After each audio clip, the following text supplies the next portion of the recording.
Hi guys. तो अभी मैं आपके साथ शेयर करने वाली हूँ जहाँ तक मैंने आपके साथ डिस्कस किया हुआ था कि जब मैं हॉस्पिटल गई घर से डिलीवरी के लिए तब तक क्या माहौल था, कैसे क्या हुआ, तो वहाँ तक मैंने आपसे डिस्कशन किया था। उसके बाद फिर मैं वीडियो नहीं बना पा रही थी और अभी भी मुझे लिटरली टाइम नहीं मिला था। बट मैं छत पर बैठी थी बाबू को लेके और बहुत अच्छा हवा चल रहा है इधर। सो सडनली मेरे माइंड में आया कि हाँ चलो उसके आगे क्या थी स्टोरी वो मैं क्या शेयर करती हूँ, क्योंकि आपको मेरे फेस या मेरे मेकअप रिलेटेड चीज़ों से मतलब नहीं है, आपको मतलब है मेरे एक्सपीरियंस से आपको वो जानना है, आप वो पसंद करते हो। सो चलो मैं बताती हूँ उसके आगे मेरे साथ क्या हुआ था। सो वहाँ तक जब मैं हॉस्पिटल पहुँची 13 जनवरी की रात को, तो उस दिन जब मैं वहाँ पहुँची उसके बाद फिर उन्होंने मेरा शुगर वगैरह सब कुछ टेस्ट करने के लिए उन्होंने मेरे को बोला और प्रॉब्लम पूछा, जैसे कि मैंने बताया था कि मेरा प्रॉब्लम क्या हो रहा था।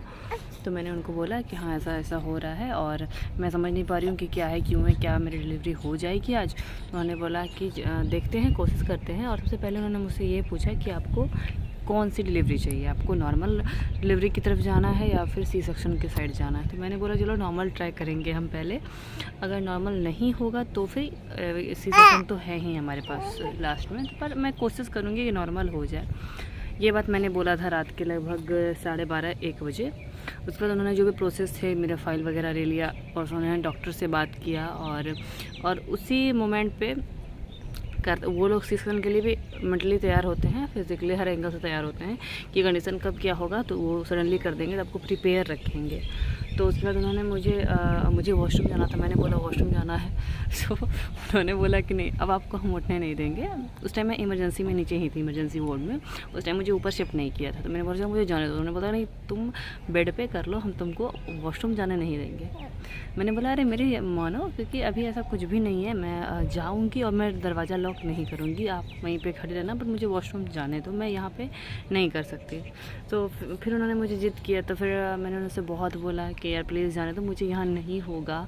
तो फिर उन्होंने बोला चलो ठीक है जाने देते हैं आपको, पर आप गेट नॉक नहीं करना और ये आपको लेके जाएंगी साथ में। तो मेरे साथ जो एक हमारे वहाँ पे मासी बोलते हैं बंगाल में, तो वो मासी जो थी वो मुझे लेके गई और फिर मैं वॉशरूम गई, मैंने दरवाज़ा लॉक नहीं किया और फिर मैं आ गई। ऐसे करके मैंने उनको बोला कि अरे ऐसा कुछ भी नहीं होगा।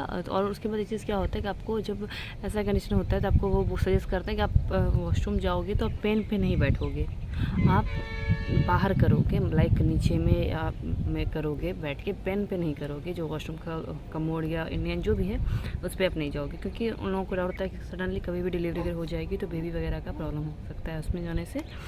तो ये चीज़ थोड़ा सा वियर्ड है, बट डिस्कशन तो होता है क्योंकि लड़कियों को इन सब चीज़ों से गुजरना होता है और जब तक आप नहीं गुजरते हो तो आपको दूसरों के एक्सपीरियंस से ही आप समझते हो कि हाँ क्या होता है आगे।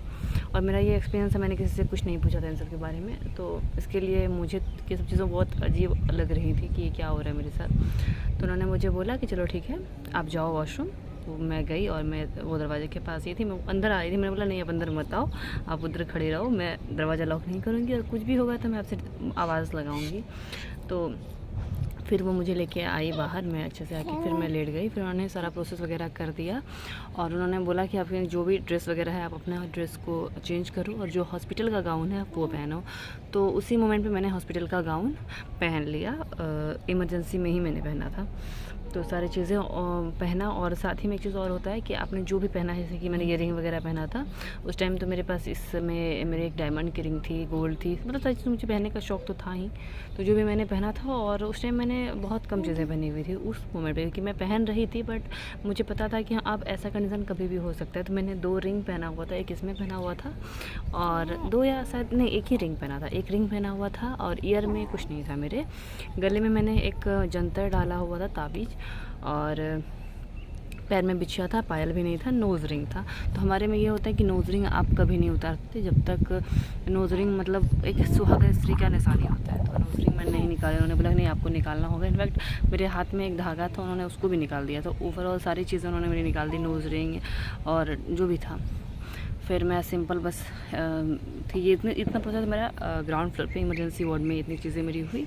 मैंने हॉस्पिटल का गाउन डाला, उसके बाद फिर वो मुझे वो जो चेयर होता है वो तो भी अब तो बहुत सारी मतलब फैसिलिटीज़ आ गई। तो वो बोलते हैं हॉस्पिटल का जो बेड होता है, क्या बोलते हैं उसको यार, जो भी बोलते हैं आप समझ जाओ, जिस पे हॉस्पिटल में लिटाते हैं, तो वो वाला पे उन्होंने मुझे लेटने को बोला और उस पर लेटने के बाद वो मुझे लिफ्ट के थ्रू लेके गए सेकेंड फ्लोर पे। हाँ, और जो हमारा नॉर्मल डिलीवरी या ओटी जो भी होता था वो हमारे थर्ड फ्लोर पे होता था, बट रात के 1:30 बजे मुझे ये सारी प्रोसेस हो गई थी, 1:30 पौने 2 के करीब, और वो मुझे लेके गए ऊपर। ऊपर में जब आपको लेके जाते हैं तो आपको उस टाइम अगर आपने रूम लिया भी होता है तो आपको वो रूम नहीं देते हैं, आपको रखते हैं जनरल वार्ड में। तो उन्होंने मुझे जनरल वार्ड में रखा और जनरल वार्ड में जाने के बाद उन्होंने मुझे लाइक इस जगह पे एक इंजेक्शन दिया, ठीक इस जगह पे इंजेक्शन दिया। और इंजेक्शन देने के उन्होंने देने से पहले उन्होंने मुझसे पूछा था कि क्या आपको कोई चीज़ से एलर्जी है, तो मैंने बोला था कि नहीं, अब तक तो नहीं है, आगे का मुझे पता नहीं है कि मुझे पेन था। तो मैंने ऐसा ही उनको आंसर किया था, बिल्कुल यही कि हाँ अब तक तो नहीं है, अब आगे क्या होगा मुझे नहीं पता। सो उन्होंने मुझे यहाँ पे इंजेक्शन दिया जो कि 10 मिनट तक आपको लगेगा, बहुत ही ऐसा जैसे चींटी काटते हैं उस टाइप का 10 मिनट तक आपको फील होगा। सो वो इंजेक्शन दिया, उसके बाद उन्होंने मेरे कैनवाला यहाँ पे उन्होंने फ़िक्स किया था, जैसा कि आपने देखा होगा थंबनेल में। तो वो यहाँ पे मेरे किया, वो बहुत पेनफुल होता है, बट मैंने बस सोच लिया था कि चलो अब तो मैं यहाँ पे आ गई हूँ और मुझे इन चीज़ों को पार करना ही करना है। तो यहाँ पे उन्होंने कैनवाला वगैरह लगाया और उसके बाद जो प्रोसेस हुई मैं आपको बताती हूँ। उन्होंने मेरा नीचे में एक चीज़ और प्रोसेस मेरा हुआ था, मेरे जो पेट के हेयर थे पेट के अराउंड के, उसको उन्होंने क्लीन किया था, बिकॉज अगर सी सेक्शन होता है तो आपके पेट पे चीरा लगाते हैं और उस टाइम उनके पास टाइम नहीं होता, वो पहले सीज़र करने से पहले वो मतलब चीज़ों को करेंगे। इसलिए उन्होंने सारी चीज़ें, जो मेरी फैसिलिटी थी वो बहुत ही अच्छी थी। सो उन्होंने नीचे में ये सारे काम कर दिए थे। ऊपर आने के बाद मेरे नेल पेंट लगाया था, मैंने एक आध दिन पहले ही नेल पेंट लगाया हुआ था, और मैंने क्या किया था, जैसे कि ऐसे है ना, इसके ऊपर मैंने फिर से लगा लिया, तो ऐसा कि 2-3 लेयर हो गए थे। तो उन्होंने मेरा नेल पेंट रिमूव करने में लगे 3 जन, मतलब 3 फीमेल लगी, एक मेरे हाथ के कर रहे थे और 2 मेरे दोनों पैर के कर रहे थे। मैंने बोला यार क्या हो रहा है भाई, मुझे इतना पेन हो रहा है और इन लोगों को यार देखो कि इन लोगों का क्या ही प्रोसेस है। बट वो उनके प्रोसेस में आता है कि सीज़र से पहले या नॉर्मल डिलीवरी से पहले आपको इन चीज़ों के लिए तैयार किया जाता है कि आप हर एंगल से तैयार रहो, आपको बस डिसीजन लेना है एन मोमेंट पे। तो डिसीजन आपके हाथ में होगा भी नहीं, वो आपको सजेस्ट करेंगे हाँ आपको सीज़र कराना होगा वरना ये कंडीशन होगा। तो मेरा तो ऐसा कुछ नहीं था, मैं तो नॉर्मल का वेट कर रही थी। तो उन्होंने मेरे पैरों के नेल पेंट रिमूव किए, हाथ का नेल पेंट रिमूव किया और उन्होंने बोला भी करे भाई लगता है आपने बहुत लेयर पे लेयर लगाया। मैंने बोला हाँ, उन्होंने बंगाली में बोला था तो मैं हिंदी में आंसर कर रही थी। मैंने बोला हाँ, हड़बड़ी में मैंने ऐसे लगा लिया था। फिर उन्होंने मेरा नेल पेंट रिमूव किया और उसके बाद मेरे हेयर को ऐसा 2 पार्ट में करके उन्होंने एक इस टाइप का ही चोटी बनाया और चोटी बना के उसको अच्छे तरीके से एक कपड़े की हेल्प जो जिससे कि आप बैंडेज वगैरह करते हैं, उसी से मेरे दोनों साइड के हेयर को ऐसे समेट के बिल्कुल इत्तू करके उन्होंने मेरे बाल को चोटी को छोटा सा करके सेट कर दिया। उसके बाद ये सारे प्रोसेस हो गई। उसके बाद अब क्या होना था कि अब मुझे बस था इंतज़ार कि मेरी नॉर्मल डिलीवरी कैसे होगी। उन्होंने मुझे सलाइन लगा दिया, कैनवाला के थ्रू ही लगाया था, तो कैनवाला के थ्रू उन्होंने मुझे सलाइन लगा दिया और सलाइन वगैरह मुझे जा रहा था और वो लोग बीपी चेक कर रहे थे मेरा। और एक प्रोसेस और होता है जो कि डिलीवरी से रिलेटेड होता है, वो होता है कि आपका जो नॉर्मल डिलीवरी के लिए आपका जो यूट्रस का मुँह होता है वो कितना खुला।